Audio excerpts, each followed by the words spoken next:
Hello, dear participants in today's session of EU Industry Week.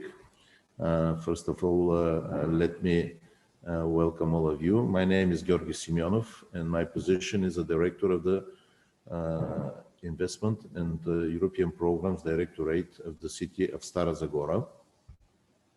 So this department is responsible for the absorption of EU funds and the investment policy of the city of Stara Zagora.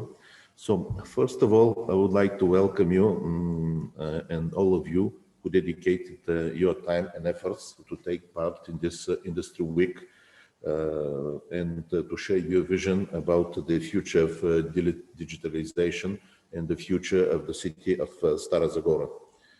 We have a number of questions to be answered today related to the future of our city, and namely how the Green Deal and the climate neutrality process will impact the city of Stara Zagora and the region as a whole, which is one of the most coal-intensive power production regions in Europe. Today, the city of Stara Zagora is facing tremendous challenges on the eve of the transition to clean industries. Undoubtedly, local economy will undergo a difficult process of redesign towards clean businesses and clean productions. Massive investments and innovation will be needed in our region in order to remake the industrial background, in order to provide and to ensure new jobs of the labor force that will be certainly released from the coal production in the region. We believe that the Just Transition Fund will certainly provide support for startups, training and adoption of new skills of the labor force available. For sure, one of the first priorities that we will have in the future will be how to attract highly performing businesses who will provide options for good job and in principle, if possible, to keep the standard of life of the population. I believe, and I tried to consider what would be the slogan of the region for the next years, and I believe innovation creates future would be a very appropriate one and will be a driver for the innovation in the region of Stara Zagora. This slogan will be really one of the drivers of the future in our region, while digital innovation will be the key word for the new generation of services that we expect to have in the public sector, and will be the driver to all the innovative SMEs seeking to emerge in the severe competitiveness of the market. A lot of questions together with the impact of the Green Deal on the competitiveness of the local companies and on the standard of life of the people in our region. Why digital innovation is so important for the future of Stara Zagora? This is a key issue to which all the participants and the panelists today will give the answers. So this will be the end of my brief introduction to this event. And now I propose to proceed to the first panelist, which is Mr. Iliya Krastev, Chairman of the Association for Innovation, Business Excellence, Services and Technology.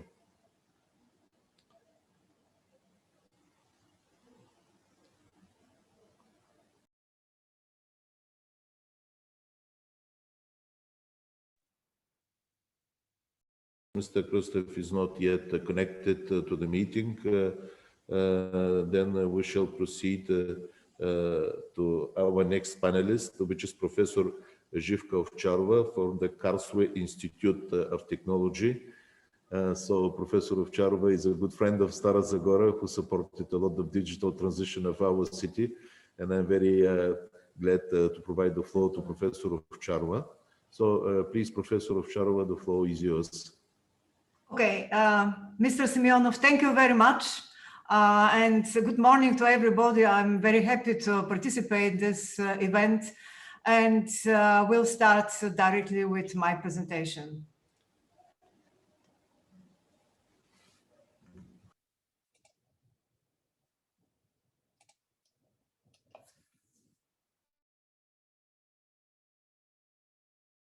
Hubs.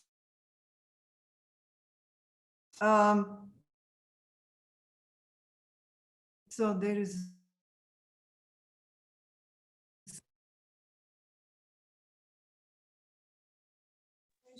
please.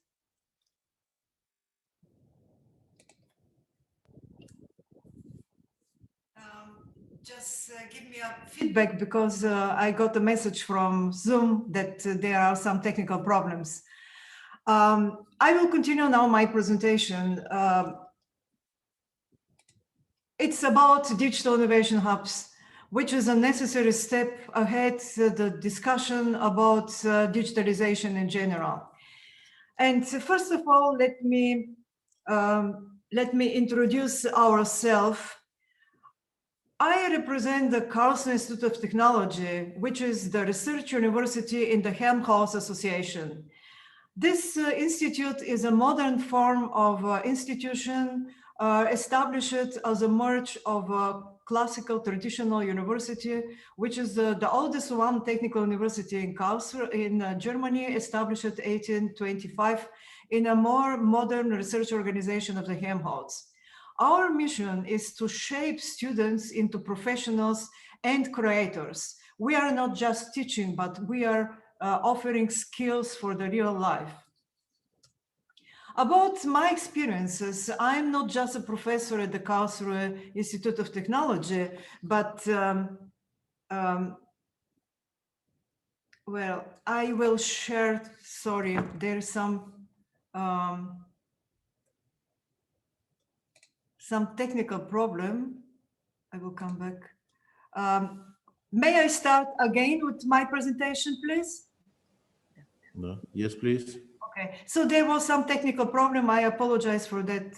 I will share now my screen. Do you see now my screen? Yes. Yes. Okay, so. Yes, everything seems to be okay now.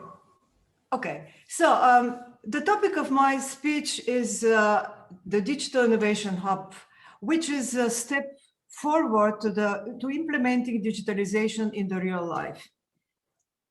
Again, shortly about our institute, the Karlsruhe Institute of Technology is a modern type of university as a merge of the Karlsruhe University established very early as the first technical university in Germany and the modern research center of the Helmholtz Society. We are teaching not only knowledge, we're teaching skills. Therefore, our students are prepared to get professionals and also creators for the economy. About my person shortly, I'm not just a professor at the Karlsruhe Institute of Technology and head of the Institute for Information Management and Engineering. I'm also director in the local research center for intelligence system and production engineering. This center is specialized for collaboration with small and medium-sized enterprises.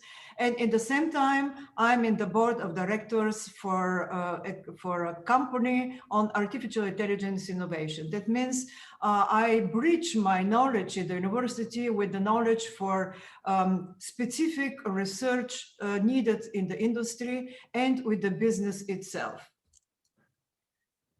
Our goal is to think and act playfully in runtime environment. That means to apply our results from the research very fast in the practice. Therefore, we have a huge number of activities. We work with many companies directly, and the most important is that the education, research, and business, they go all together digital. Talking about digitalization of the society and economy, we're talking about new work models and new professions. For this reason, we need also to educate talents. to concentrate on the individual education of people. And therefore, we use very advanced technology using virtual, augmented, and mixed reality to teach people directly with practical skills. Looking on Europe, what is particular for Europe? How to get Europe more competitive in the world?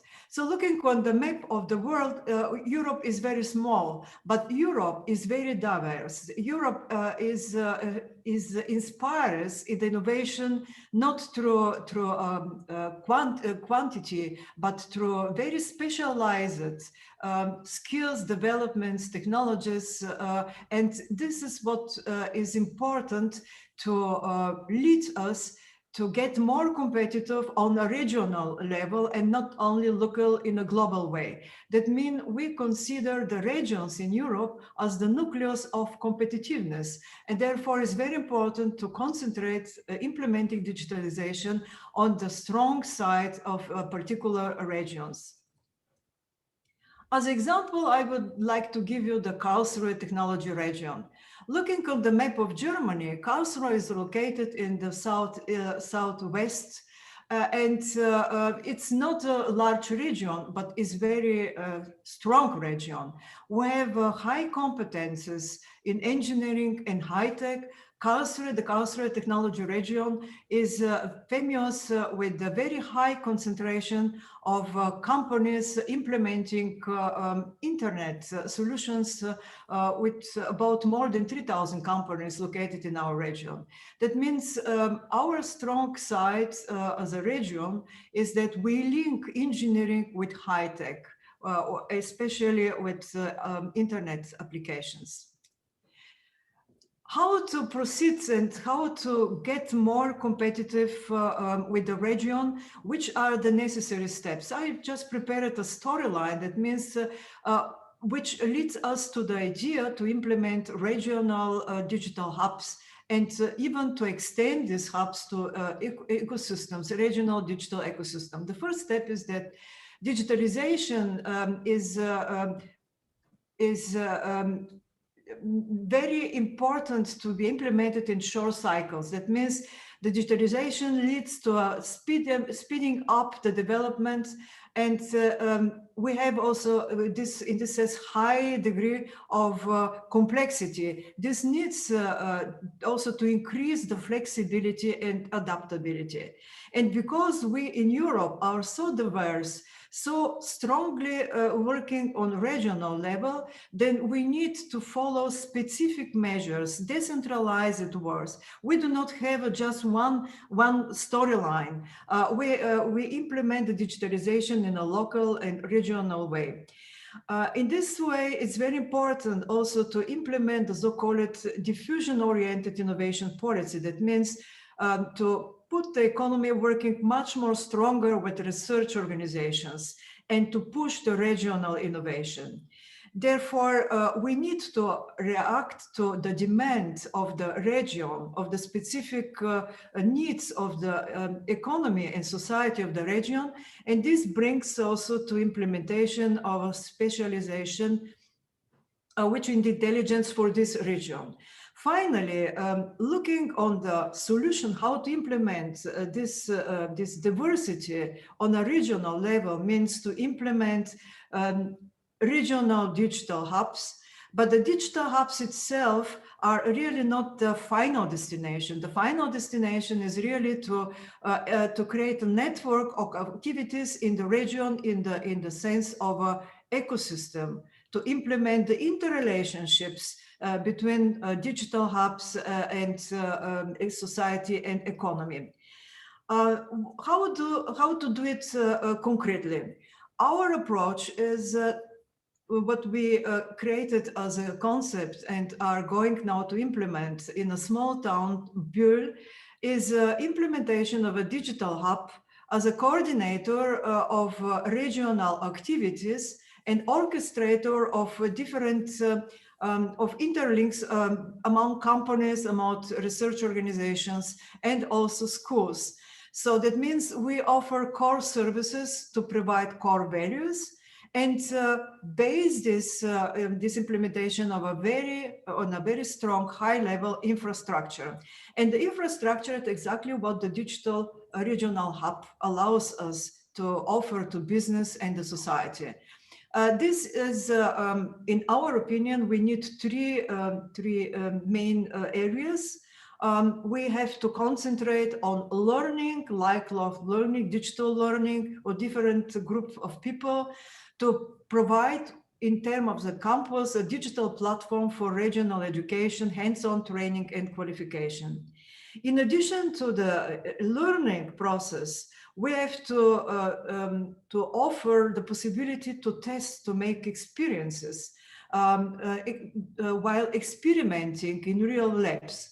Therefore, we offer also high-tech infrastructure with different hardware and software tools with labs arranged, for example, from virtual, mixed and augmented reality, for additive manufacturing, for electromobility and so on, to allow all people learning new stuff, new topics, also to practice in the same time.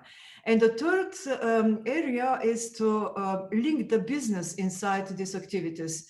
Then we are not teaching and experimenting just for fun. The final idea is to create added value on the regional level, to create business corners, startup accelerators, to offer co-working spaces where people can really get in touch with the business and implement value.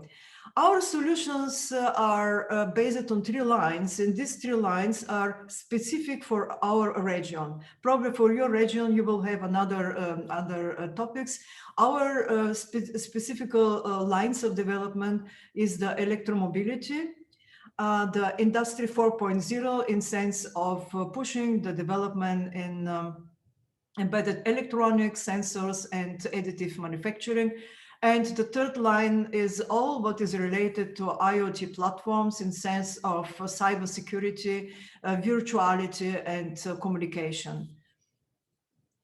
To let you now to have a feeling what it means to implement such digital innovation hub in a regional level, to push the strong side of a given region, we prepared a video for you. And because I have very limited time for my presentation, I will go now to the video. You can see this video also on YouTube by yourself.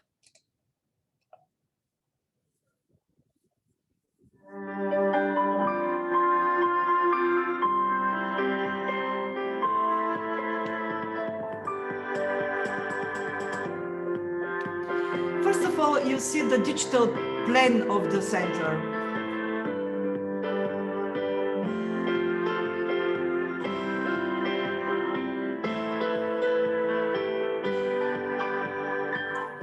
So from the virtuality, we enter in the reality. This is still the virtual plane of the digital hub.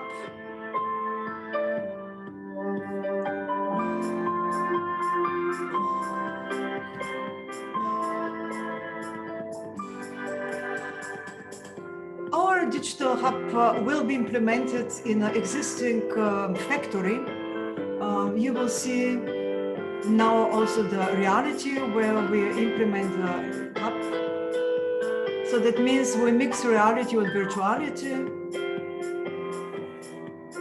And move now to the first area of the hub, which is the campus.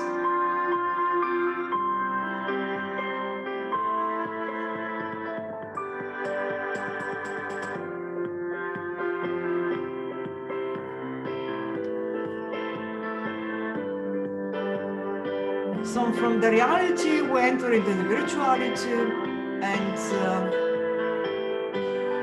look on the teaching environment of the campus.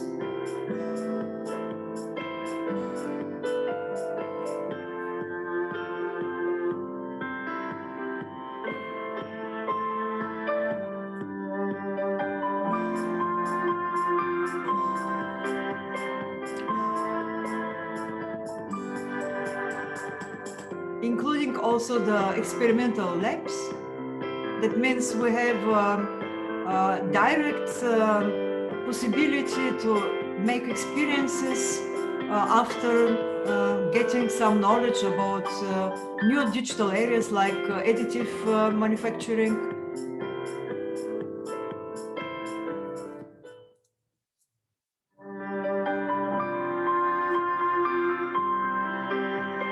And of course, our very strong knowledge in virtual reality, establishing a cave for three-dimensional immersive representation, for example, of electrical engines and parts of electrical cars.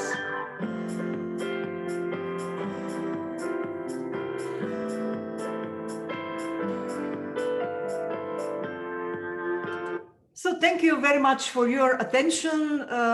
I finished my presentation and I'm available for questions and discussion probably at the end of this session. Thank you very much.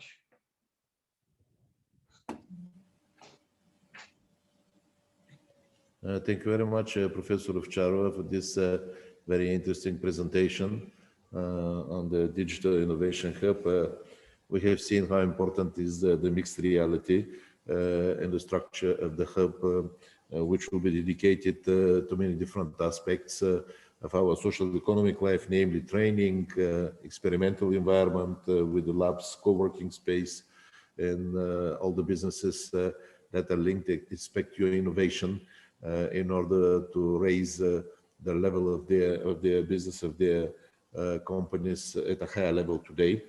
So dear participants, please, if you have some questions for Mr. Ovtcharova, the other options will be to write your questions on the chat, which is also available. If we do not have any questions, I would like also just to add, Mr. Simeonov, that I'm very happy that Stara Zagora is adopting our approach, and a huge lab for virtual reality is under development now.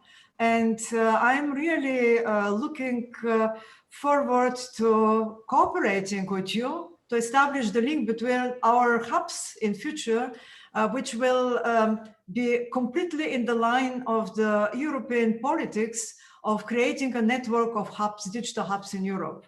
Therefore, it's a congratulations for this decision. I'm very happy to collaborate tightly with you. Thank you very much, Professor Ovtcharova. Really, at this moment, we are about to prepare our application, and we do believe that we shall be successful to go through the national selection procedure, which is now in a process of development. And I do believe that the partnership of Stara Zagora with the Karlsruhe Institute of Technology will be of crucial importance for our application to be successful one before the European Commission. So I'd like to thank you very much for your preparedness to support Stara Zagora in this process, and hopefully we shall be maybe a good partner that will exchange good decisions and good innovation in future. So thank you again. Always. Thank you very much, and I wish you a great success. Thank you. And thank you very much, Professor Ovtcharova, and also for your very interesting presentation. Undoubtedly, I would like to share with the other participants that the Stara Zagora will take the best of your experience in order to build our Digital Innovation Hub in Stara Zagora. So thank you again, and now we shall return to our first panelist, Mr. Iliya Krastev, from the who is the chairman of the Association for Innovation, Business Excellence, Services and Technology, in order to see Mr. Krastev's presentation. Mr. Krastev, please, the floor is yours. Thank you very much, and thank you for the invitation. Just give me a second to share my screen. I would like just before you start your presentation to see that at this moment the session is directly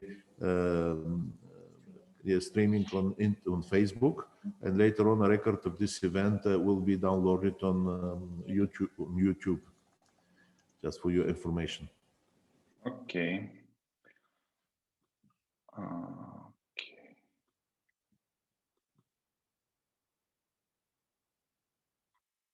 Do you see my screen? Everything is perfect. So you can go ahead Okay. with your presentation. Yes. Okay, thank you. So just a few words at the start about the association. So AIBEST is the Association for Innovation, Business Excellence, Services and Technology. It has been created in 2012 and represent companies from the sector of IT, business services, and knowledge-intensive business in general. We have members that have a total number of employees of around 35,000 people. Key priorities of the association is to nourish industry dialogue and collaboration. This has been valid not only for Bulgaria, but also for Southeastern Europe. We are actually trying to make Southeastern Europe one market when it comes to the industries in question. So we are creating local associations throughout the region, the Balkans primarily, and looking to actually expand the influence of Bulgaria as a hotspot for the region when it comes to technology, business services, share resources, have upsells opportunities, and so on. We are also working a lot to boost cooperation with authorities in the educational system. We all know that this has been a cornerstone when it comes to how the industry and the economy in general is developing, and we are looking to even further work when it comes to different types of programs. We actually have several programs with universities in Bulgaria where we structure the content, and we are actually in these programs. There are people from the business that are presenting in these programs. And when it comes to the strengthening of the positive image of the sector, basically this has been a sector that in the last 10 years has been one of the fastest growing sectors in Bulgaria. In the light of what's happening globally now during the COVID crisis, it has been even more important to the Bulgarian economy, and what we are looking at is ways to further expand it, not only in terms of performance when it comes to the business performance, but also when it comes to communication and actually give enough information to young people in Bulgaria so that as many as possible stay in Bulgaria and find their opportunities in Bulgaria. They still have a lot of opportunities in Bulgaria, and these need to be communicated in the best way. There has been a lot of talking about digital transformation, as I said, especially in the last 1 year.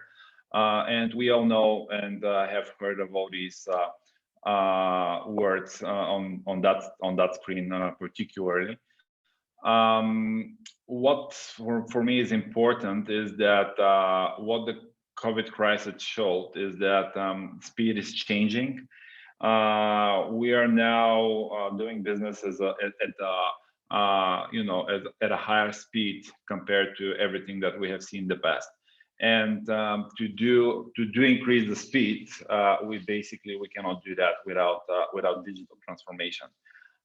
What we are also seeing is that compared to the past, where a lot of the opportunities when it comes to business around automation, digitalization, and so on, in some cases, companies were not eager to bring these opportunities on because of changes in the organizations and the impact that these changes might have on the organization itself. However, because of everything that's happening in the last 1 year, we are now seeing that there is more and more companies are actually inclined to do more digitalization and to transform more, to automate more, and so on. This will change, in general, for me, it will change part of the society as well, because there will be a lot of people that will have to be retrained to get into other industries. to change the way that they're working, because in all cases where we have digitalization or transformation of that type that is done in the right way, we are actually looking also for efficiencies, and this leads to actually people being again retrained, something is changing and so on. So there is a lot of pressure on that end as well. Some of the global trends that we are seeing, it's more and more around artificial intelligence and machine learnings. We have like maybe something like 20 to 30% of the of the tasks that are currently done by people when it comes to, even when it comes to only information gathering, analysis, and so on, can be done automatically, like tomorrow. We are seeing a lot of robotic process automation, personalization, 5G, IoT connected devices, and so on. When it comes to how actually Bulgaria is positioned in the current global economy, and when it comes to that industry, what we're seeing is that in 2019, the companies that we have outlined here, they're like around 600 companies. Half of them are IT companies, the other half BPO companies, business process outsourcing companies. So they are contributing to around they have a revenue of around 3 billion euro for 2019, which is 5.5% of Bulgarian GDP. And we are actually looking at numbers around 4.7 billion euro in 2022, and close to 9% of the of Bulgarian GDP. The growth that we are seeing in the last several years has been close to 20% year on year. So basically, what we would think is that this growth will continue depending on how the country communicates opportunities to do business in Bulgaria, and how it changes regulations in some of these sectors. It can even be more than that. Here we have just put some of the companies that have invested in Bulgaria in the last several years. There are different types of companies. They start with a particular service product line or whatever, but then they almost all these companies grow in Bulgaria. So this is just to show you that there is a big opportunity when it comes to availability of resources. Of course, there are some challenges as well, but still, Bulgarian people are great when it comes to technology, when it comes to languages, and these companies are looking to stay and grow in Bulgaria. Just an idea of the number of people that are working in these companies, it's close to 80,000 full-time employees in 2019. When it comes to the challenges last year, 2020, actually our sector, what we think is that in 2020 we'll still have a growth in both revenue and number of people.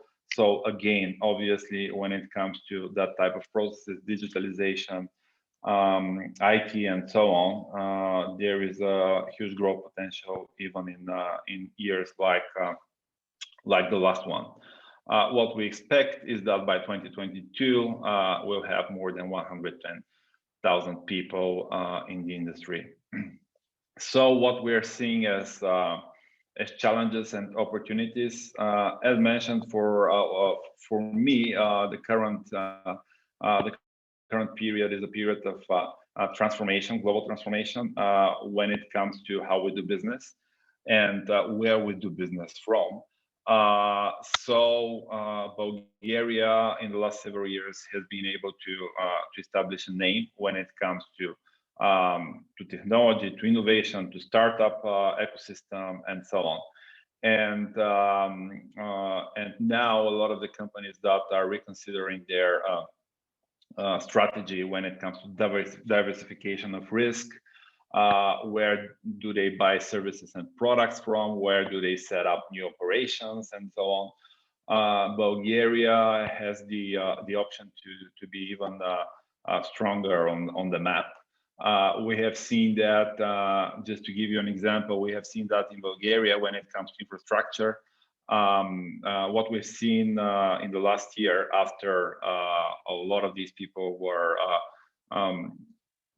it was needed for them to work from home. In a lot of the other markets, actually, it was not possible in a lot of the cases because of infrastructure. So when you compare how the market is performing in terms of continuity of products and services in these industries, we have been exceptional when compared to other markets. And this has actually led to a number of companies looking at Bulgaria as a location now and as an investment opportunity because of that type of risks.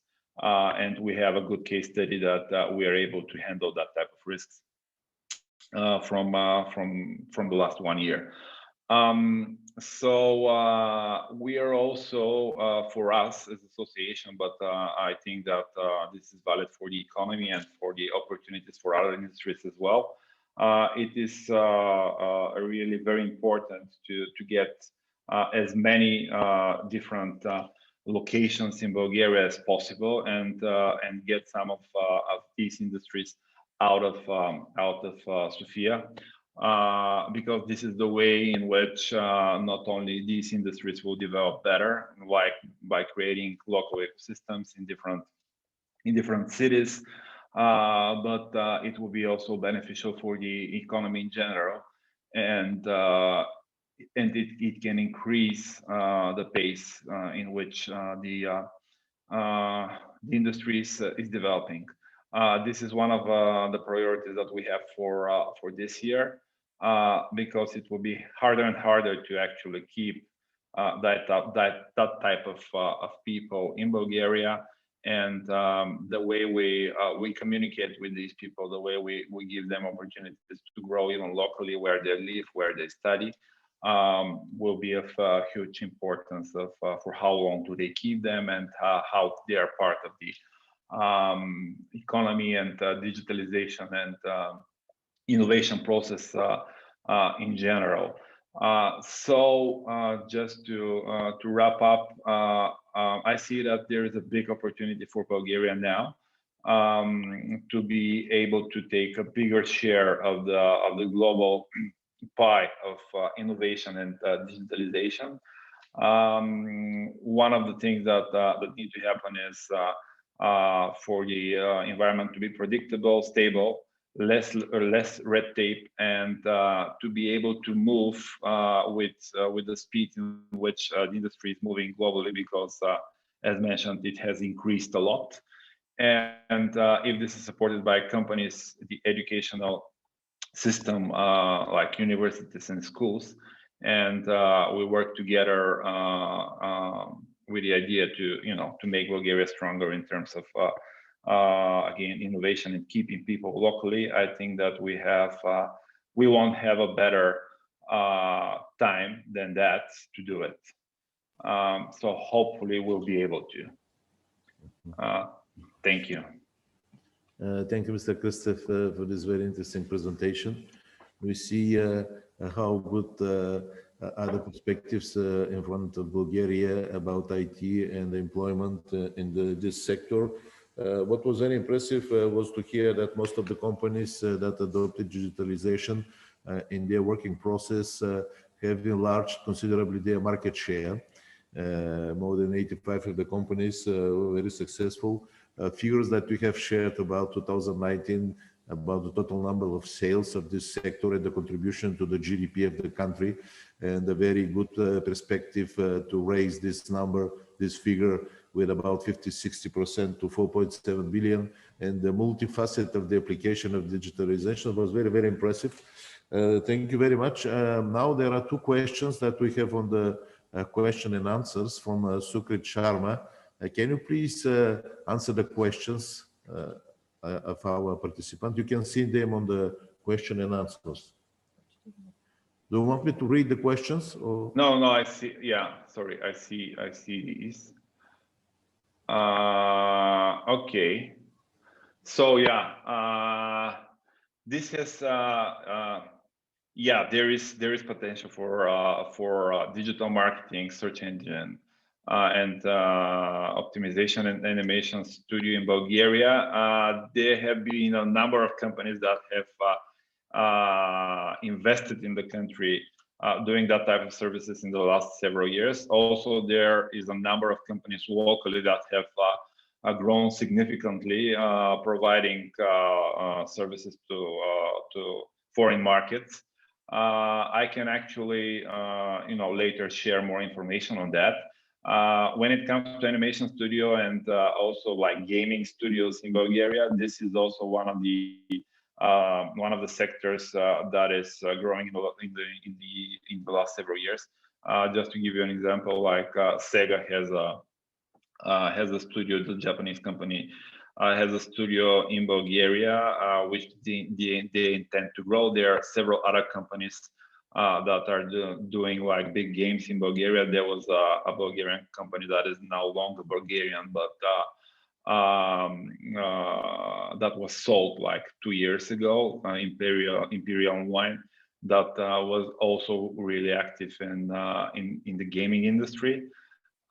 So I can just, provide additionally some names and some examples in that direction. And then, okay. Thank you very much, Mr. Krastev, for the answers that we have provided to the questions. Now we shall proceed to the next presentation. This is the presentation of Dr. Polina Hafner from Karlsruhe Institute of Technology. So, Dr. Hafner, the floor is yours. Thank you very much. Hello from Germany. So during sharing my presentation, now you should see it. Can you? Yes. Can you see my presentation? Perfect. Yes, we see your presentation. Yes. So first, thank you very much for the invitation to be here today with you and to talk about digitalization in education and in particular in learning with immersive technologies. A short bio from my side. I'm born in Bulgaria and I made my bachelor in informatics at the Technical University of Sofia. I have a diploma from KT in Germany, also in informatics, and I defended my PhD last year at EMI at KT by Professor Ovtcharova. You know today. So my main research topics are immersive technologies in engineering and immersive and intelligent learning environments. So in the next slides, you will learn a little bit more about this. As Mr. Krastev said, there are a lot of challenges coming from the globalization and the digitalization. The digitalization is necessary. We saw it, and this means for the people that they also need to transform themselves. The jobs are transforming, the skills are automated. That means that people are afraid that they will be exchanged with robots or with artificial intelligence algorithms, so they will have no job in the future.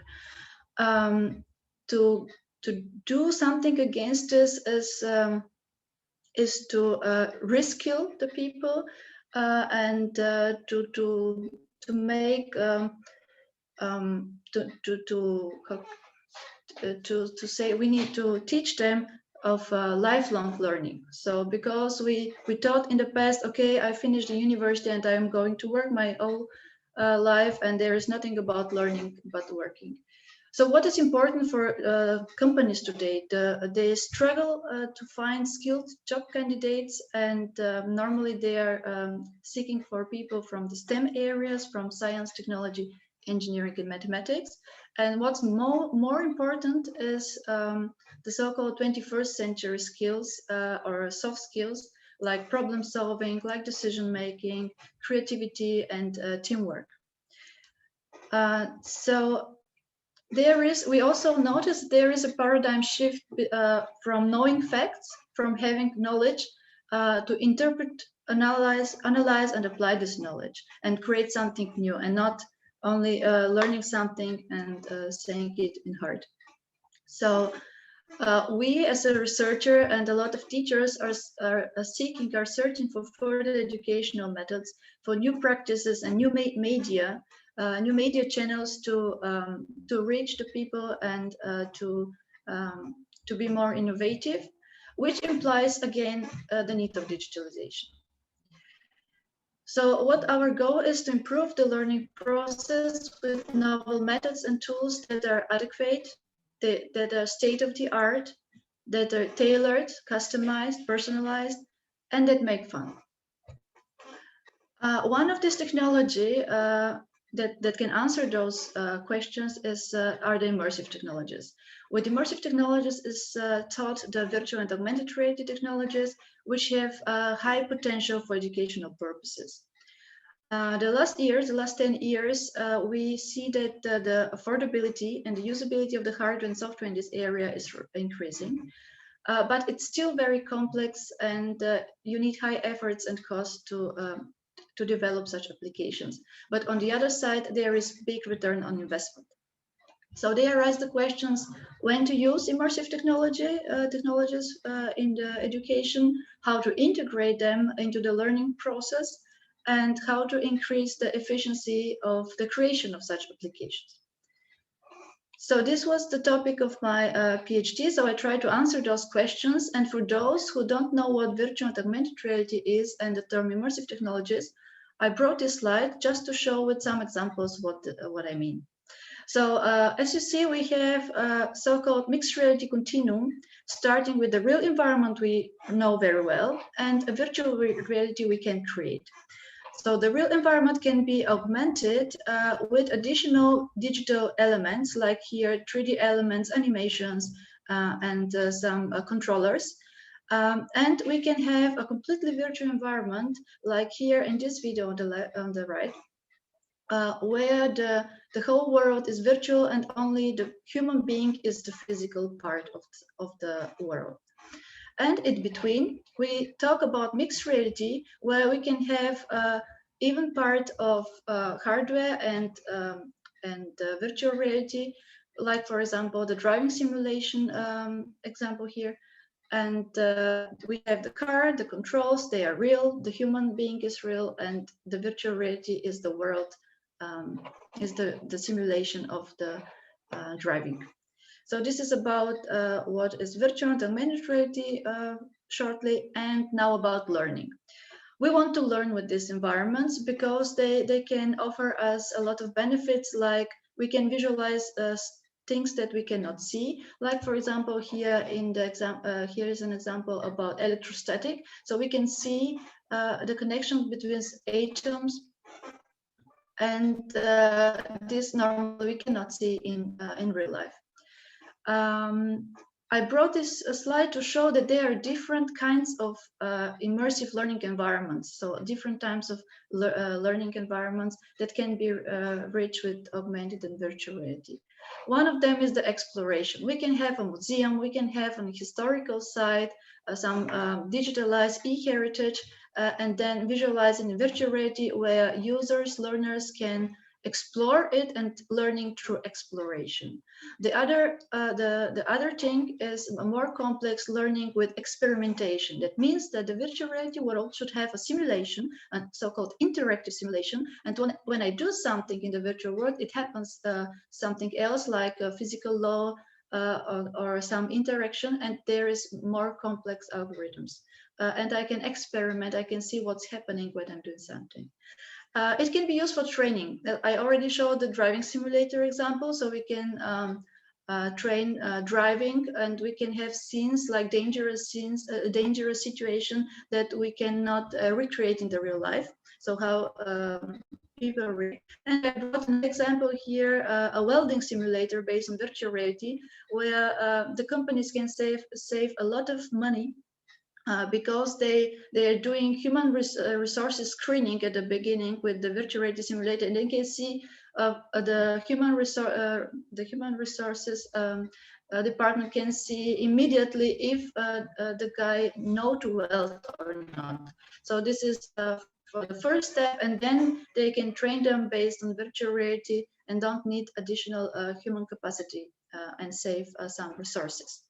Another type of learning is using virtual reality as a construction world. That means that we let our students to create a virtual reality environment on a specific topic with the purpose to learn about this topic. So they, at the end, they learn not only to program the virtual environment and to create it, but they also learn the learning method, the environment, what are the connections between this environment and about it.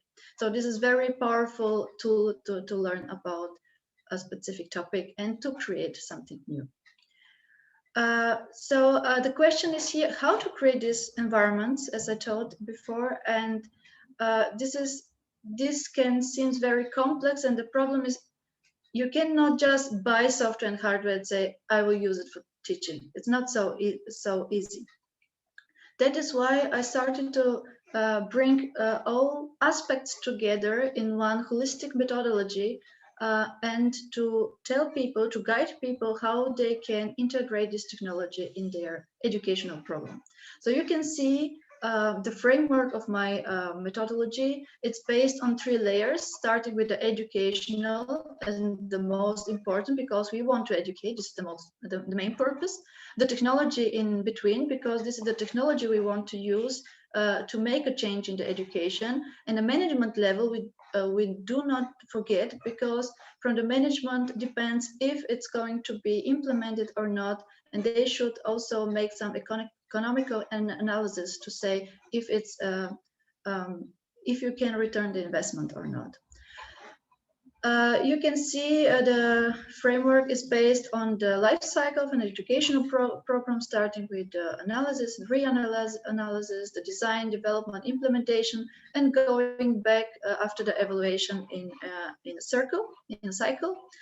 And I don't want to go in details because I have only 10 minutes time, but I wanted to show you how it looks like each of these or some of these tasks, how they look like.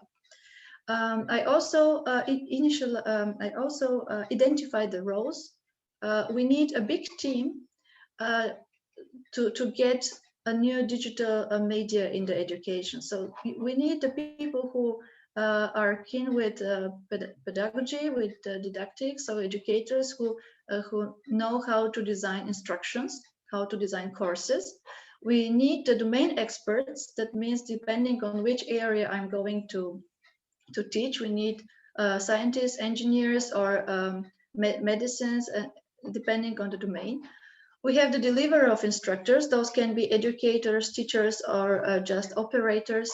We have the decision makers. Usually those are head of organizations. And we have, of course, the technology experts, starting from immersive technology experts, going through developer, software developer, and also the IT system administrator who should support the system at the end.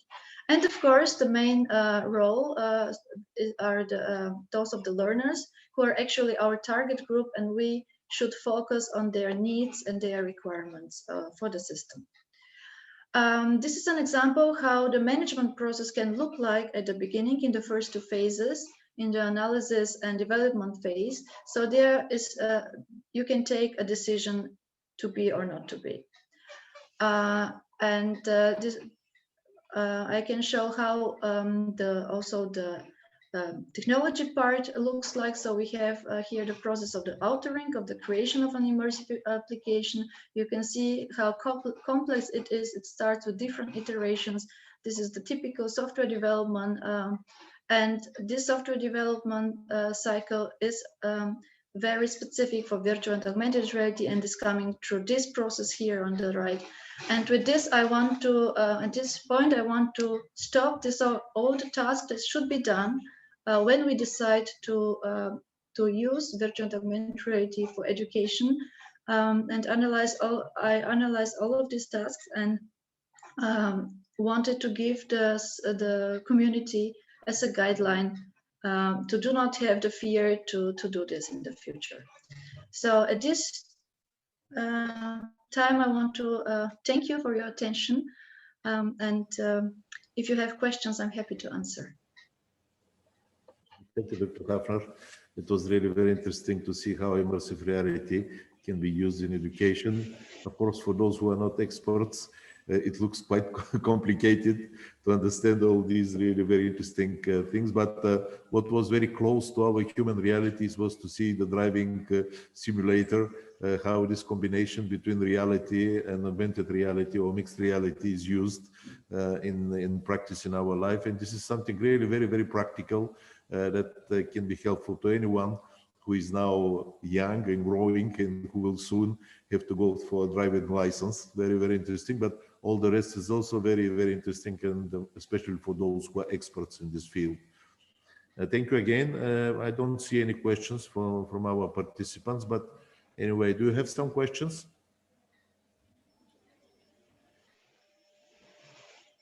If we do not have questions from the audience, then we shall proceed to the next presentation. This will be the presentation of Iliya Stoilova, CEO of Umni.bg. So, Mrs. Stoilova, the floor is yours, please. Thank you very much, Mr. Simeonov. Let me share my presentation. I hope you see it. Can you see it? It's okay. It's okay. Great. Thank you very much. First, let me just introduce myself with a few words. My name is Iliya, and I'm co-founder and CEO of Umni, a company that creates industry-specific conversational AI using chatbots for various businesses, including tourism. Before to jump into technology several years ago, I built my career for over 20 years in hospitality in Asia Pacific. For me, chatbots and artificial intelligence became next logical step after years of search for solutions for problems I have experienced as an employee and as a hotel general manager. Being active from both sides, hospitality and technology, today I'm an advocate for the need of digitalization in tourism. We could do so much more for the customers and the experience and for the employees if we merge the traditional spirit of hospitality with the newest technologies available. Why and how to digitalize to reach the goals and to recover tourism industry are the right questions to ask today. I will skip on the effect of the pandemic on tourism industry. We all know that it was catastrophic globally. Businesses are closed and many now are for sale or pivoting to other type of business. Millions of employees lost their jobs. Industry professionals prognose for tourism to get back to the level of business of 2019 around year 2024. That's a long road.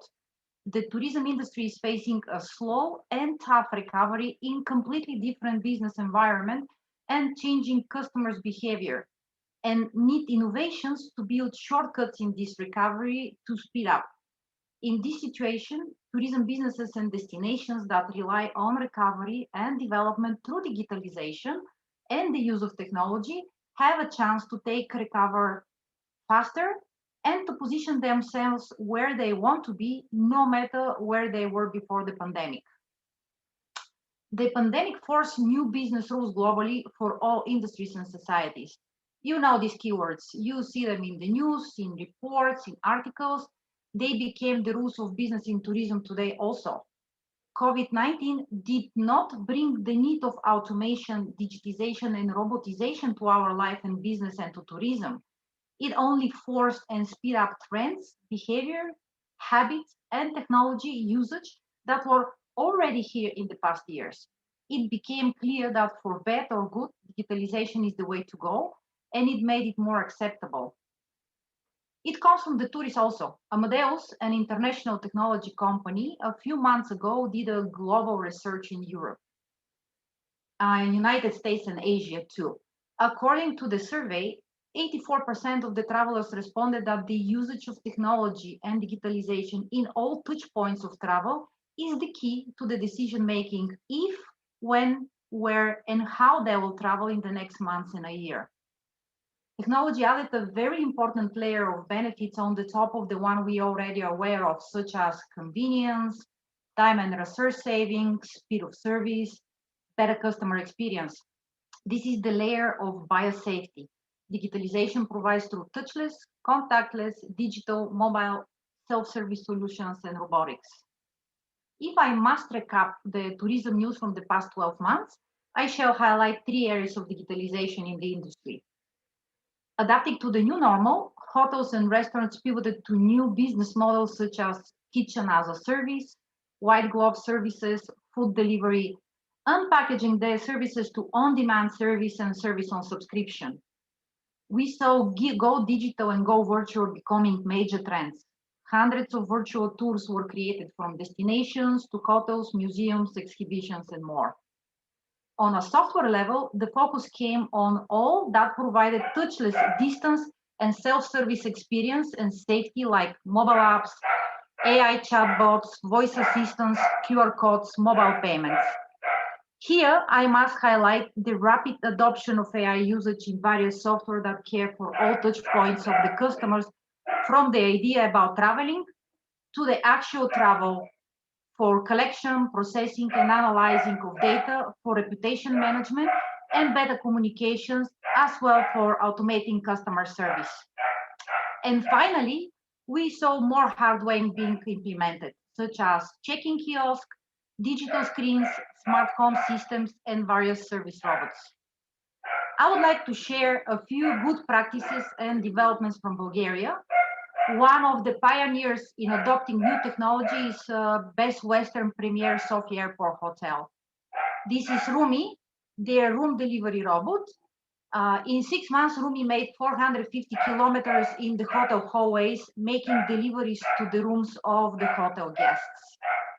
Viki is a local innovation, a new hardware and software system in development by Ligna Group here in Sofia, designed for hotels and addressing the health concerns customers have. It includes a distance self-check-in system and a personal key that not only replaces the old hotel cards, but also open every piece of furniture inside the guest rooms. Next, I would like to highlight specifically the chatbots as a technology that exists since 1966. The pandemic put self-service on the focus of the businesses in many industries, including tourism, because self-service was the fastest way to adapt their business and service to the pandemic situation. In a webinar last year, Gartner named digital self-service as the core activity businesses needed in order to maintain their business and recover. Chatbots were listed in top 5 solutions to implement. Also, CB Insights included chatbots among 24 technologies that will shape and change the world and the business in the post-COVID time. We saw chatbots being implemented in various tourism businesses as face-to-face communication between customers and employees because it was a major challenge to solve. Traditionally, in tourism, chatbots automate tasks such as various industries, forms, requests for accommodation and service, products and service based on user-selected criteria, and answer frequently asked questions because chatbots work 24 hours a day and respond instantly, but also help increase direct sales. Last year, during the lockdown, our company noticed an increase of the night conversations in the chatbots of our customers up to 48%, which is another added value for this technology to be used. Chatbots are great for all that automation, but there is limitation how much information, buttons, and forms could be in the bot to provide easy assistance before to become too complicated. This means that still many customers' questions are answered by the staff. And this is where the conversational AI comes to help, and actually what our company does for hotels, travel agencies, tour operators, and other businesses. Implementing conversational AI on the website or in Messenger allows to collect the questions and actually turn them into data, train the AI with the proper answers, and gradually increase the number of questions that can be automated. The more customers ask, the more they use the AI model, the smarter it becomes, the more business knows about customer behavior and can make intelligent decisions. For example, Omni has developed an offer to hotels here in Bulgaria and internationally, an AI module that starts with over 500 hotel topics in it with over 5,000 customer questions. This means the hotel chatbot can recognize hundreds of customer questions and answer from day one while adding more. This is also valid in a city and destination level. 2 years ago, UMNI created the first in Bulgaria city tourism chatbot with AI for the tourists of Plovdiv as the European capital of culture. Our company worked with the largest Russian tour operator in Bulgaria, Test Tour, and I would like to give that as a fast sample of the success rate of such technology in tourism. In 10 months, Test Tour chatbot has assisted over 4,200 customers by answering over 30,000 questions. The bot completed successfully over 1,100 booking inquiries and saved an average of 12 minutes per customer in the marketing department and in the reservations department, which is over 850 working hours saved to the staff. Basically, Test2 reported that the chatbot works as a full-time employee and saves one position to the company, which provides the company with the flexibility to optimize employee time and performance, as well as other resources while maintaining 24-hour customer support. The staff also loves the bot because they can do better job not being constantly interrupted by the same questions. And customers, it is also exciting to see them saying thank you at the end of their chat with the bot. To recap my presentation, COVID-19 put the spotlight on the digitalization as a recovery solution in tourism. The tourism businesses are expected to offer as much as possible services and products remotely, touchless, contactless, and digitally. And it is desirable for them to provide self-service options everywhere it's possible. So digital solutions are no more good to have, someday we'll check on this, but a must-have in the digital estate of each business to assist in sales, marketing, customer service, customer engagement, and improve overall customer experience while helping the tourism businesses decrease expenses and optimize employee time and resources, also to be more competitive and differentiate. For me, the key to the fast adoption of technology and digitalization is the focus and investment on digital literacy of the tourism business as a starting point. Thank you very much, and I'm open for questions at the end of this panel. Thank you very much, Mrs. Stewart. It was really very interesting to see how artificial intelligence and digitalizations can be used in the post-COVID era, and to see how these services will be brought, how artificial intelligence will be helpful to provide information and inquiry to potential customers, and how this will save time to all the participants from both sides. One, who are the deliverers of the service, and on the other side, the potential customers. It was really very interesting. And as a potential customer, sometimes I know how long it was taking to me to get the information needed, and now I see really a new generation of services in tourism. It was really very interesting to hear all these experience. Thank you very much. I don't see any questions for you on the chat, on the questions, but in any case, if there are some questions from the audience, please. If we do not have questions to Mrs. Tuilova, then we shall proceed to the next presentation. This will be the presentation of Mr. Stanimir Yovchev from the Bit Holding. So please, Mr. Yovchev, the floor is yours. Hi, everyone. I hope you can hear me clear. I will share my presentation because it's more reasonable to see things. Can you speak closer to your microphone, please? Can you hear me now? Yes, it's okay now. Yes, please. Okay, thank you. I want to apologize for my camera position, but I'm working on an external monitor. So let's start. Just want to start my presentation. Everyone knows that the digitalization is enormous topic, so I will try to cover some parts of industrial digitalization, so-called IoTF, industrial things. So let me share my and my team experience with you according complex IoT solutions which are able to monitor, to notificate and predict some events over different type of industrial electromechanical equipment. First of all, I am an IoT project manager in David Holding.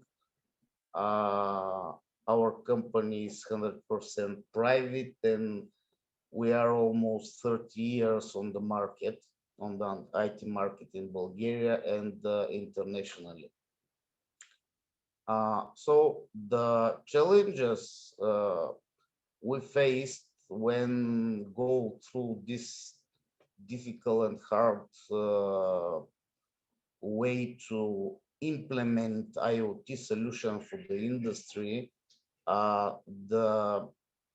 those are really complex solutions, and there is a certain steps you should go through to have a reasonable implementation. So we need to study the industry domains because it's a universal technology which could cover any type of equipment following the industry standards. When we're implementing, we should study the potential user needs, should study and investigate sectors because they are really separable from each other. Exact positioning of the solution we try to implement. We should develop a system architecture to provide the reasonable connection infrastructure, to assure hardware security. After that, we follow the software development and the user interface, which should bring the machine data to human readable format and to ways how users, operators, and so on interact with the data and get benefit from it. All those challenges are simplified enough for 5, in our opinion, most important benefits which those solutions should bring to the end user, which can be an operator of the facility or whatever. The first one is to have opportunity of a rapid, fast implementation, because when someone produces electricity or metal forming details, no one wants to stop its facility for long implementation processes, and it's much more reasonable to use already existing automation control. The IoT projects at this stage do not try hardly to control the already automation processes. We should give a user a personal workspace where he could be able to monitor, to interact with the equipment, and to have a reasonable machine data visualization. We should deliver to user notification engine using all the already set up internet infrastructure. We should support the user with historical data for the equipment working, and later ability to this information to be visualized in human readable way, and of course to have authoring tools to bring to the platform, to IoT platform, special engineering receipts how equipment should work, and when it not work proper way to take some decisions. All of those 5 topics are detailed, explained on several slides. So to implement those, to cover the rapidly fast implementation, the integrator should stack on the standard industrial protocols, which are security encrypted, and to work with the most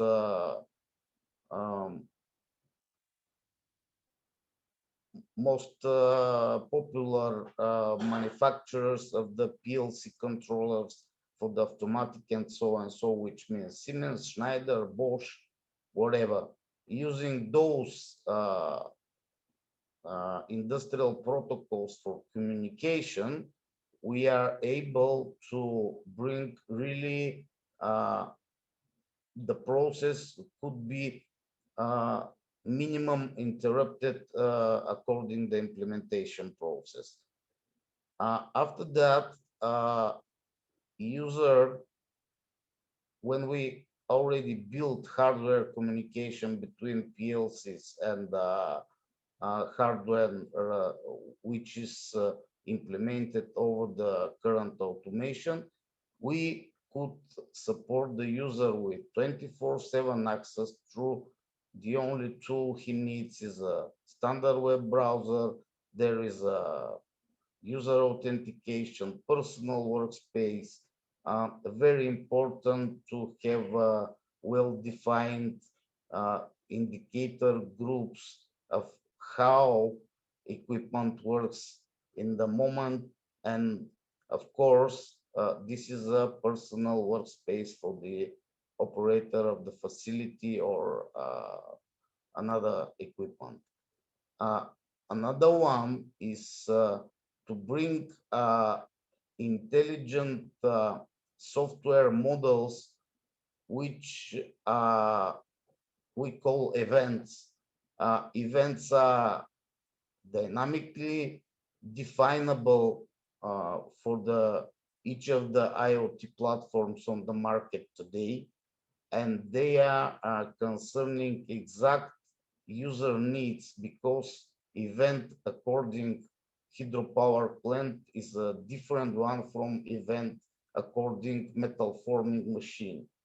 For example, we can use all the notification capabilities of the internet when event occurs to notify the particular user which have its user credentials to manipulate only his facility assets.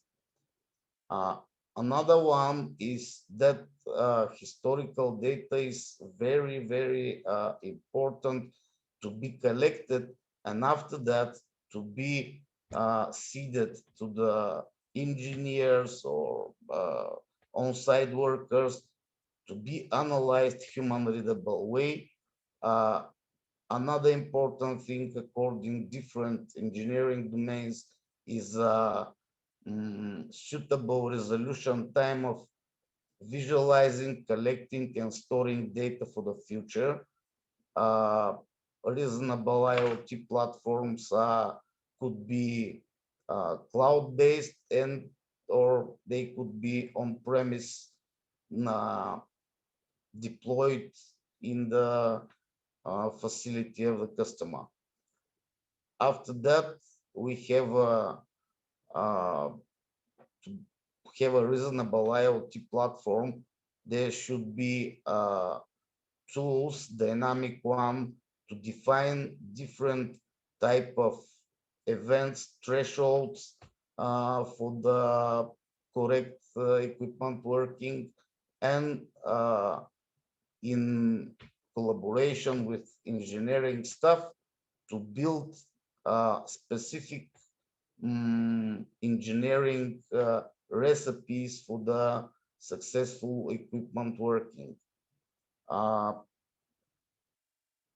course, the process is not only IT directed, but the process is collaborative one, and it should be, because it's a point where engineering knowledge meets the IT technology. And this is just one small part of digitalization process, which brings benefits to the end user.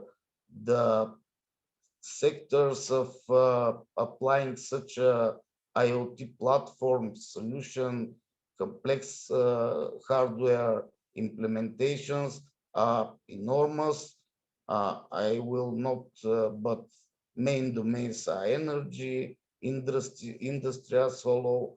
Of course, there is a, because we have 5G infrastructure yet, we can use such IoT platforms in logistics and transport.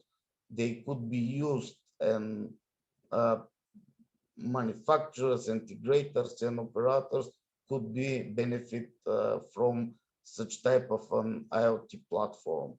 Of course, like a representative of a private company, I should mention our successful implementation of such a IoT platform is a Serbian hydropower plant, and from the some kind of abstract IoT concepts, we bring real benefits to the operator of the plant, and our platform is called DataFood. I can bring to you presentation. There is a website, and I am really open to any kind of question. Thank you very much.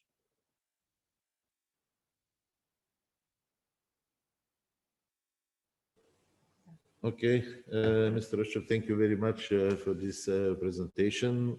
Of course, digitalization in industry is a very important process, but it's really interesting presentations for experts in this field, of course. I will ask the audience if there are some questions to you. If there are no questions, we shall proceed to our last presenter of today. It is Mrs. Kristina Eskenazi, Chairman of the Biotechnology and Health Cluster and member of the board of the Artificial Intelligence Cluster. So please, everybody, it's great to be here, especially in this company of such an innovative companies, organization, people. And again, thank you for the invitation. And I hope as the last panelist today, I will make you a better review over the AI ecosystem in Bulgaria. Can you see my share screen? Yes, yes, please. It's Thank okay. you. Yes, it's okay. Okay, so I'm a co-founder and member of the managing board of the Artificial Intelligence Cluster Bulgaria. Actually, the cluster is a professional non-profit organization that united specialists in the field of machine learning, NLP, big data. One of the biggest success that actually we managed to succeed is that we attracted one of the best representative of our Bulgarian diasporas, which are successfully working, living, and educating into universities such as Oxford, Edinburgh, Heidelberg, Cambridge. So I can bravely say that we managed to unite the higher level of expertise and bring it into the AI cluster Bulgaria. We are counting on data, therefore I will start the preview of over the AI ecosystem with some data coming from the first AI report, which were delivered last year from Vangavis and CNews. Right now we are working together with Trending Topics and Vangavis again over the second report. What we can say about our ecosystem in Bulgaria, there is over 50 very innovative companies in the field of artificial intelligence. For my, I hope, of course, that, and I'm sure that for sure the next or the first unicorn coming from Bulgaria will be in the field of the artificial intelligence. I point here as an example hyperscience, which are successfully delivered and attracting not only innovative solutions, but also attracting international investment. Of course, I can add to Mr. Krastev about the global trends that I will add life sciences also. In a situation, in a times of COVID right now, the life sciences, the health solution are actually very increased the market. So we are counting, and of course, as the chairwoman of a Health and Life Science Cluster Bulgaria, I motivate the people, work together, and bring more and better solution over the worldwide market. Of course, interesting trends coming from the first report is that almost 30% of the companies dealing with artificial intelligence were created very recently between the 2016 and 2018.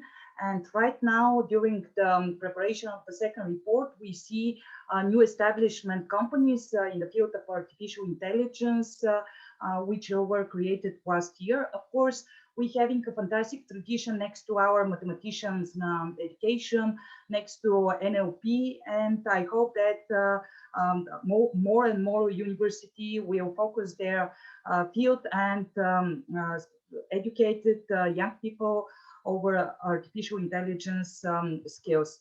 We have a lot of activities. Of course, I mentioned already about the reports, but also we are focusing on creating a sustainable regional innovative ecosystem with the focus of artificial intelligence, because we strongly believe that it's not enough only to run after the rest of the countries, but we can bring solutions that are equal and even more advances. Of course, we are quite motivated and quite active when it comes to regulation, when it comes to support the governmental, the municipalities, etc. We participate into creation of a Bulgarian AI strategic, and of course, we are making different events connected with the popularization of the artificial intelligence. Probably most of you know that sometimes the companies and people use artificial intelligence as a label, as a keyword, but actually behind the artificial intelligence, there is much more that need to be filled. We see a lot of opportunities that will come next year.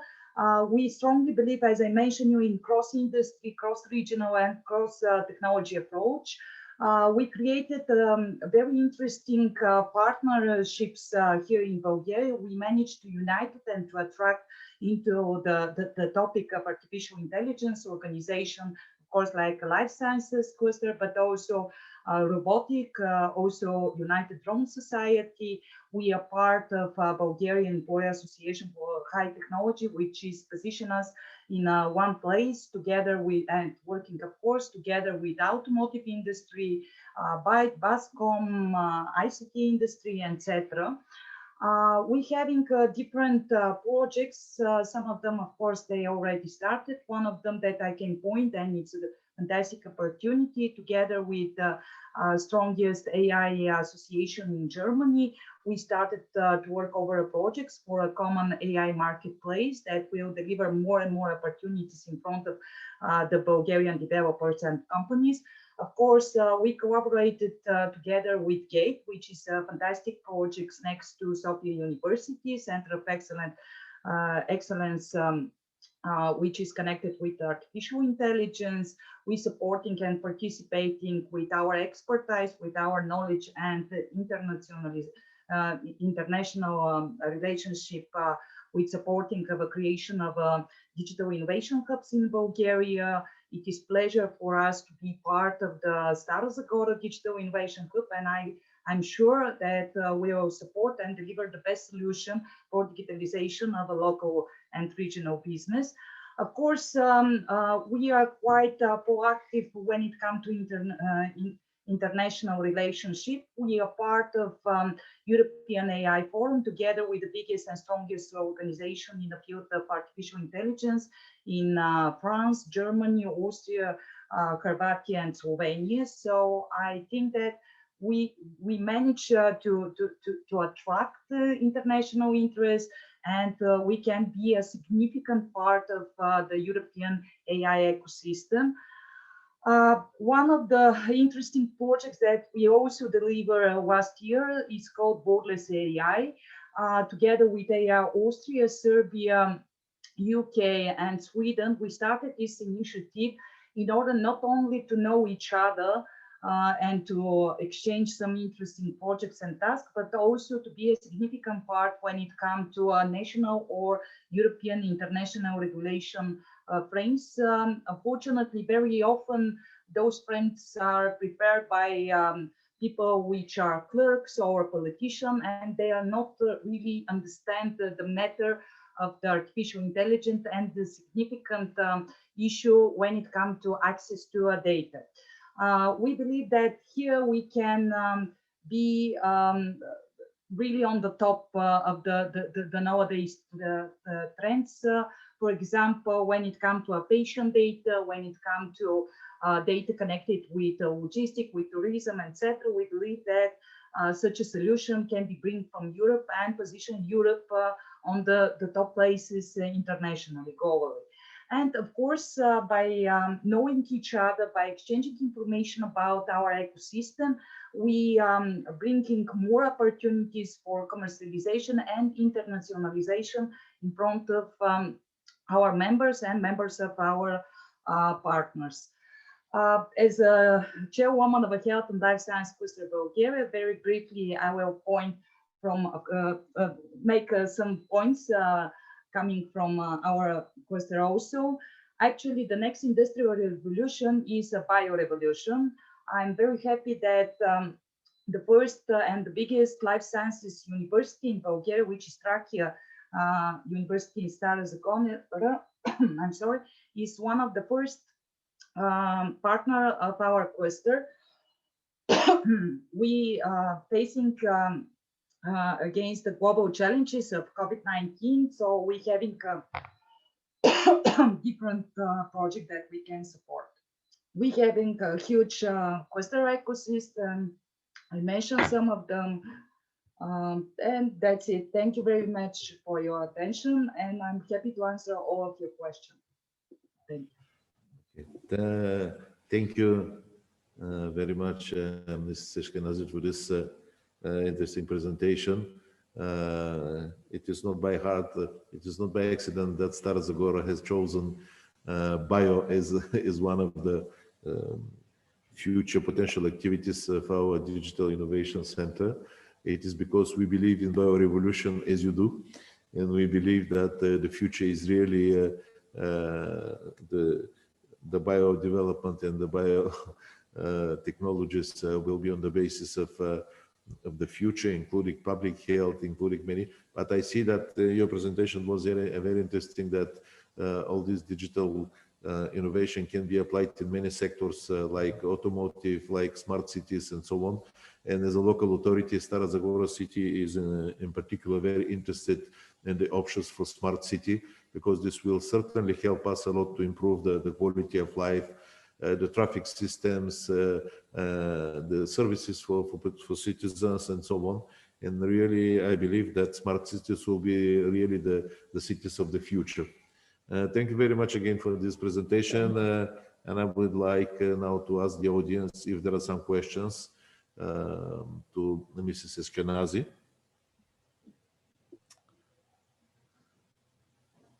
So thank you very much again, and I would like to thank once again all our panelists, namely Professor Jivka Ovtcharova from Karlsruhe Institute, Mr. Iliya Krastev of the Association for Innovation and Business Excellence. I would like to thank also Dr. Polina Hafner from Karlsruhe Institute of Technology, Mrs. Iliya Stoilova from UMNI BG with a very interesting presentation, of course, Mr. Stanimir Yovchev from David Holding, and Mrs. Kristina Eskenazi. Thank you for your contribution and for the participation and the very interesting new things that we have learned in your position about the innovation in different sectors of our social and economic life. and we shall keep going on. We shall keep ahead, and I think that we have the potential to do and maybe to put in place some of these good innovation and good ideas that we learned today. Thank you very much again for your presentation. Very much for all. Thank you. Thank you. Having a fantastic day. Tomorrow we shall continue. Tomorrow will be our last day. So you are invited to follow up the EU Industry Week, if interested, of course. Thank you. Bye. Bye.